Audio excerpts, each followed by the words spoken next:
Williamsburg County in northeastern South Carolina until 7:15 p.m. At 6:25 p.m., a severe thunderstorm was located over Benel. This better not move into North Carolina. I am not ready, and I had to unplug half of my radios.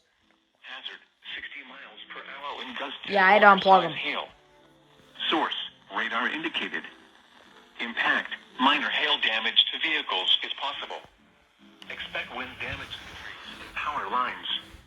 Locations impacted include Andrews, Trio, Salters, Earl, Gordon, Lane, and Greeleyville. For your protection, move to an interior room on the lowest floor of a building.